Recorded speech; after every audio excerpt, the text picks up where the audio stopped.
David E. Cassidy, who died Tuesday at 67, is remembered by singer Kim Carnes, who toured with the teen idol at the height of his fame. Credit Getty to a decade before she turned the 1981 single Bette Davis Eyes into a Grammy-winning phenomenon. Kim Carnes and her husband, Dave Ellingson, were living in Los Angeles and writing for publisher and producer Jimmy Bowen at the same company that would launch the Eagles. Glenn Frey and Don Henley and writer J.D. Souther.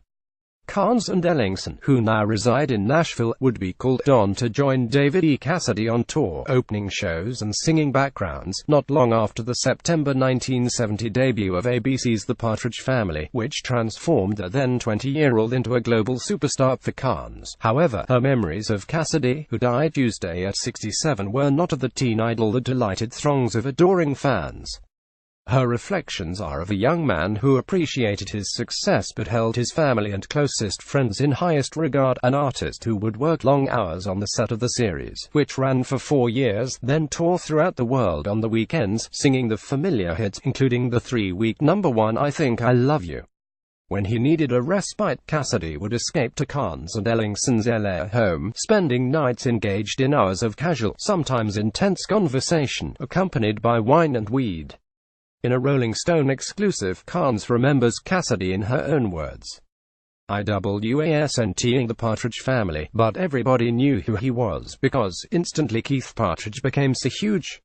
A friend of Dave's and mine, Richard Delvey, was the record producer, and we had done a bunch of background voices for him on projects he was working on. He called us out of the blue and said, 'I've been asked to be our director, to put a band together for David E. Cassidy, and do 2 nights. At first they were just to see if anybody's interested and would show up. Well, yeah, they did. In the thousands. The shows sold out immediately. Our job was to do the first 30 minutes of the show, then there'd be an intermission and we would sing backgrounds for David's part of the show. The first date we did, we were greeted with thousands of screaming girls, 'We want David.' It was like, oh shit, what are we doing here?" So Dave quickly realized that we needed to talk about David. He'd say, "You know, David is backstage getting ready for the show, and he really wants us to tell you he's very excited to come out here, but he also wants you to listen to ours while he's getting ready." So that really took care of it. What also helped is we did a column, Kim and Dave on Tour with David E. Cassidy, for Partridge Family magazine, which was under the umbrella of Tiger Beat. I would sit up in bed at night and write the questions, like, "Dear Kim, David's drummer is really cute. What's he like?" And did write back, "Yeah, I agree, he is really cute. He's a great guy and he's a really great drummer." We were getting to know these girls because some came to every single show. I never will know how they could do that, because they were all schoolaged. They were David fans, but they became our fans also. After the first 2 shows, it was clear that, yes, in fact, David's concerts did work. So shows were put together really quickly. David was working as Keith Partridge all week, and then he had to get on a red-eye on Friday night. We'd fly all night and then we'd do 2 shows and then take a red-eye back to LA. Dave and I could go back to writing, but David had to be on the set early Monday morning, so the schedule for him was insane. It was amazing to us how he had never been on stage in front of thousands of people as a rock star before this, and from the first show, he knew exactly what to do, how to give his fans exactly what they wanted. The way he moved, he was really impressive. He stepped into the role perfectly, and did it so well. We felt so badly for David because in his reviews they would usually just blast him. He couldn't just brush it off. It made him feel horrible. Over the years, he would gradually introduce S that weren't Partridge Family S into the show, just so he could be a little more satisfied. He longed to be able to make the kind of records that he loved to listen to.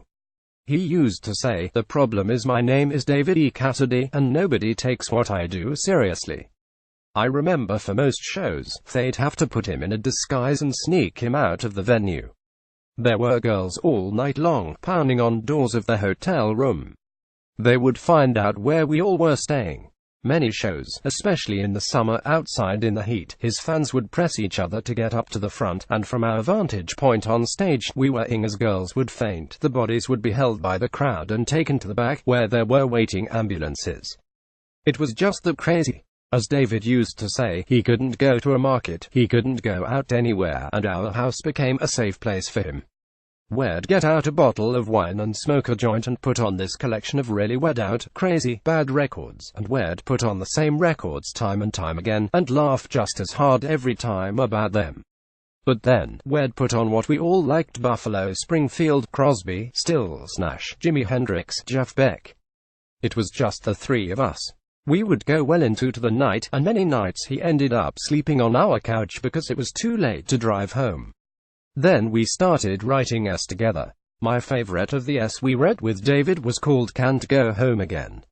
And now that this has ended in the wrong way, in a way it was never supposed to end, I can't get it out of my head. Little did we know that we were kind of writing about David's life, too, when we were writing that.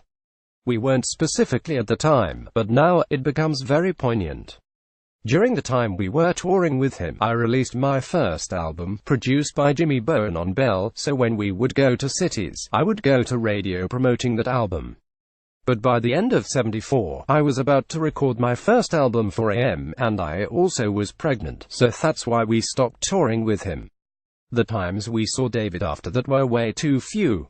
I say this now with huge regret. We missed our nights together, but I had a surprise 40th birthday party for Dave, and David came to that. It was so great to see him. The times we would get together, which were too few, it's like no time had gone by at all. We would basically spend time talking about and laughing about the crazy records we loved to listen to. David had a wonderful sense of humor. We were all right on the same wavelength, especially after we smoked a joint and the humor became easier.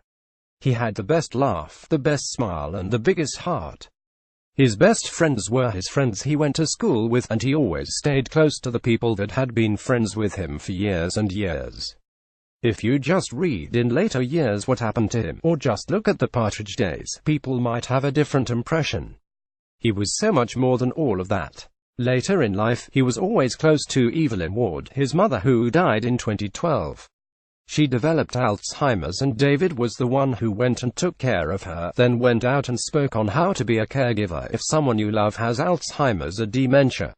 His father ended up dying in a fire with a cigarette and having to his mother die, as he said, I had to her disappear. He had a lot of really difficult times in his life, tragedies to deal with.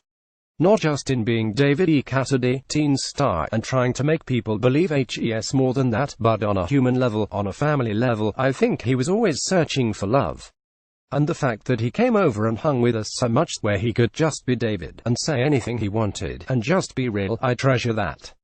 Dave and I went to New York to be interviewed for a documentary that is supposed to come out in the spring on David, and it made us think about those times more than we ever have in a long time. What an amazing time in life that was. It wasn't supposed to end this way, as told to Stephen L. Betts.